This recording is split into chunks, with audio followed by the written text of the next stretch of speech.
Put God first. Put God first in everything you do.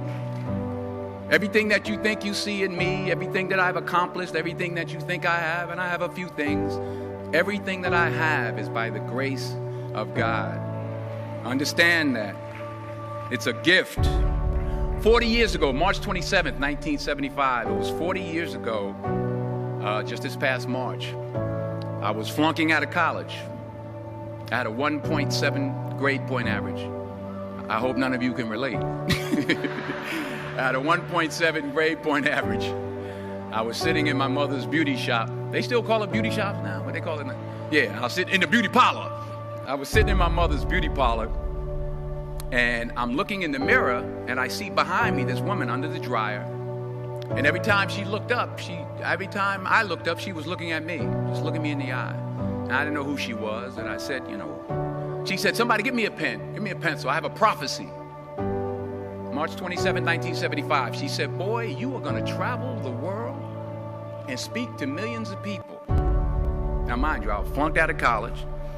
I'm thinking about joining the army. I didn't know what I was going to do, and she's telling me I'm going to travel the world and speak to millions of people. Well, I have traveled the world, and I have spoke to millions of people. But that's not the most important thing, the success that I had. The most important thing is that what she taught me and what she told me that day has stayed with me since. I've been protected. I've been directed. I've been corrected.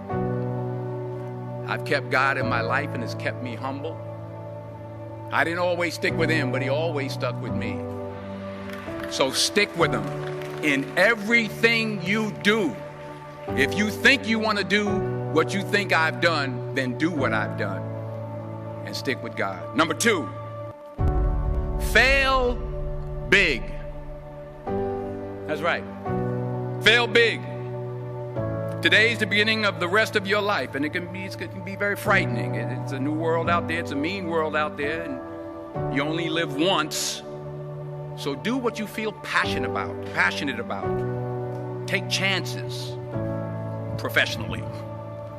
Don't be afraid to fail. There's an old IQ test, was 9 dots, and you had to draw 5 lines with a pencil within these 9 dots without lifting the pencil. The only way to do it was to go outside the box. So don't be afraid to go outside the box.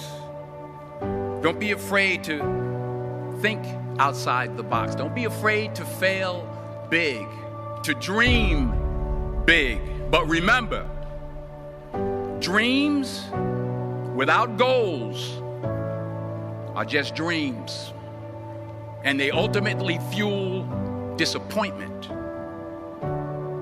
So have dreams, but have goals. Life goals, yearly goals, monthly goals, daily goals. I try to give myself a goal every day. Sometimes it's just to not curse somebody out. Simple goals, but have goals. And understand that to achieve these goals, you must apply discipline and consistency. In order to achieve your goals, you must apply discipline, which you have already done, and consistency every day, not just on Tuesday and miss a few days. You have to work at it every day. You have to plan every day. You've heard the saying, we don't plan to fail, we fail to plan. Hard work works. Working really hard is what successful people do. And in this text, tweet, twerk world that you've grown up in, remember, just because you're doing a lot more doesn't mean you're getting a lot more done.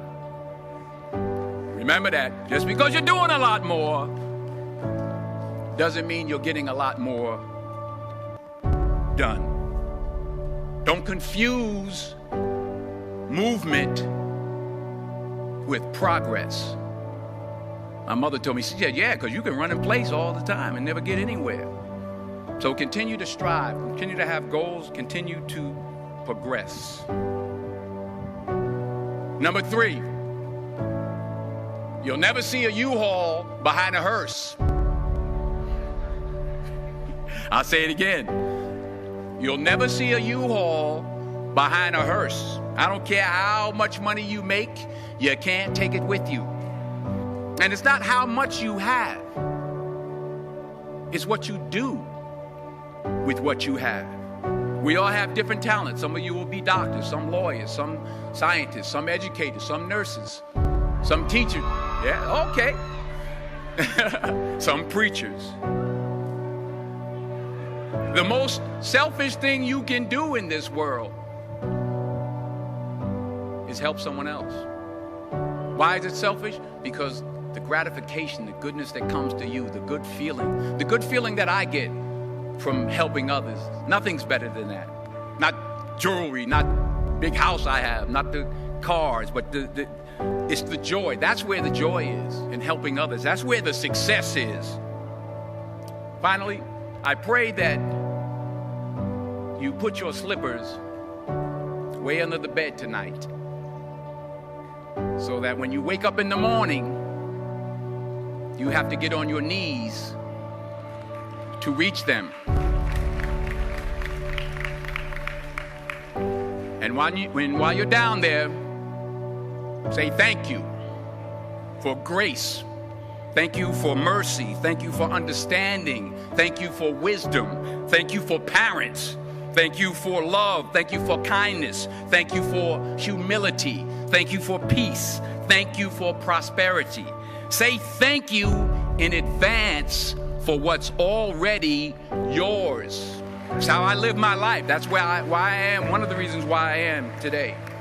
Say thank you in advance for what is already yours. True desire in the heart for anything good is God's proof to you, sent beforehand to indicate that it's yours already.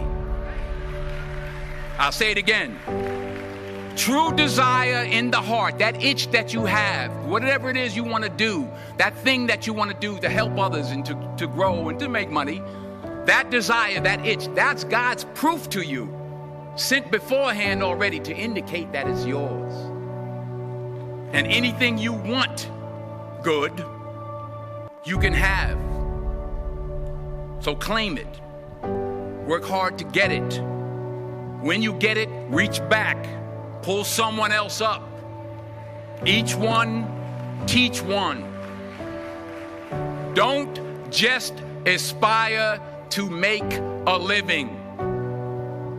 Aspire to make a difference.